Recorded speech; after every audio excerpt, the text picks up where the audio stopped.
ये 3 जो सर्वव्यापी परेशानी है, इसके बाद 4 जो केंद्र सरकार की योजना है जिसके बारे में हम लोगों ने जमीन पर देखा, लोगों ने बताया, उसके बारे में मैं आपको बताना चाहता हूँ। केंद्र सरकार की सबसे बड़ी योजना है प्रधानमंत्री गरीब कल्याण योजना, जिसके तहत लाभार्थियों को 5 किलो अनाज प्रति महीना मिलना है। अभी तक जो हमने देखा उसके आधार पर मैं आपको कह सकता हूं कि बिहार में लाभार्थियों को 5 किलो नहीं 4 किलो अनाज ही मिल रहा है।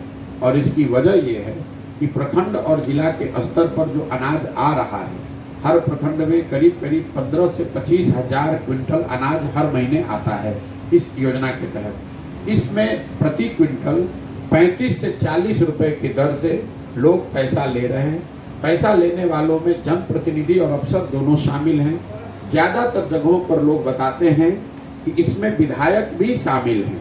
हर महीने प्रति क्विंटल 6 से 8 रुपए की दर से विधायक जी भी अपना हिस्सा ले रहे हैं। दूसरी जो केंद्र सरकार की बड़ी योजना है वो है प्रधानमंत्री आवास योजना। उसी के तहत एक मुख्यमंत्री आवास योजना भी चल रही है।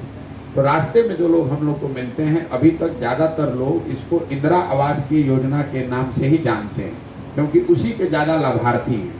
प्रधानमंत्री मुख्यमंत्री आवास योजना के लाभार्थी जिनमें 1,40,000 और 1,19,000 रुपये लोगों को मिलना है, इसके लाभार्थियों की संख्या बहुत कम है। लेकिन जिन किसी को भी इसका लाभ मिला है वो लोग बता रहे हैं कि 20,000 से लेकर 40,000 रुपये तक प्रति लाभार्थी आपको पैसा देना है।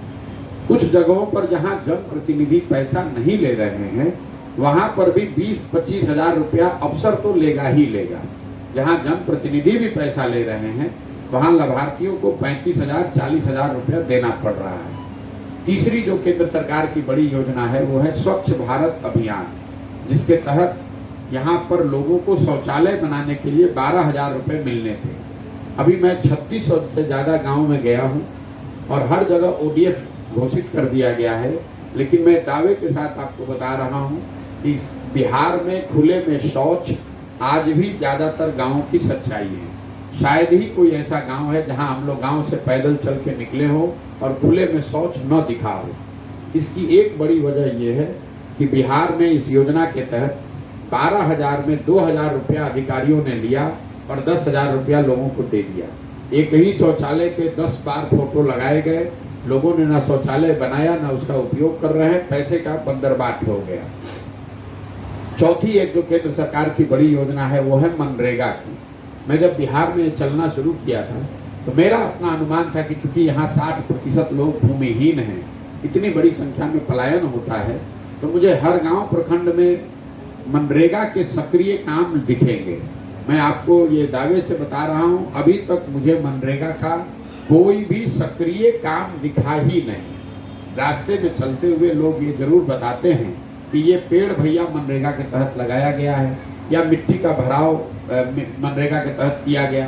कहीं कहीं लोग आंगनवाड़ी सेंटर और पंचायत भवन में भी मनरेगा के धन का उपयोग होने की बात करते हैं, लेकिन मनरेगा का सक्रिय काम अभी तक मुझे कोई दिखा नहीं। इसको जब मैंने आंकड़ों में देखा तो वहाँ भी ये दिख रहा है। पिछले साल बिहार में मनरेगा का यूटिलाइजेशन 39% है। मतलब अगर मनरेगा के तहत बिहार सरकार दिल्ली से 100 रुपया ला सकती थी, तो अपनी लापरवाही की वजह से हम लोग 61 रुपया तो लेकर ही नहीं आए, दिल्ली में सरेंडर कर दिया।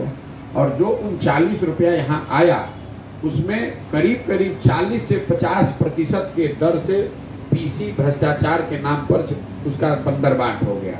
तो जो 100 रुपया आना था, 60 रुपया उसमें आया नहीं, जो 40 आया उसमें 40% चोरी हो गया।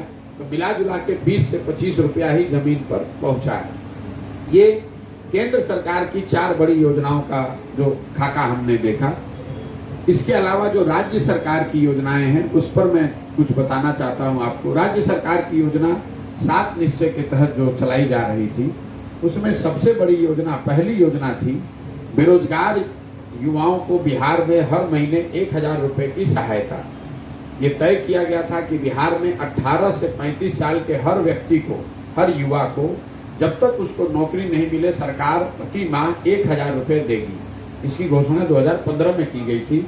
इस योजना को न शुरू किया गया, न इसका लाभ किसी एक व्यक्ति को भी आज तक मिला है। दूसरी 7 निश्चय की बड़ी योजना थी जिसका नाम आप लोगों ने सुना होगा, स्टूडेंट क्रेडिट कार्ड। योजना ये थी कि 12वीं के बाद बच्चों को पढ़ाई के लिए अपने परिवार से पैसा न लेना पड़े, इसलिए सरकार की गारंटी पर बैंक उनको सस्ते दर पर पैसा दें ताकि लोग अपनी पढ़ाई पूरा कर सकें और नौकरी मिलने के बाद इस पैसे को बैंकों को वापस करें।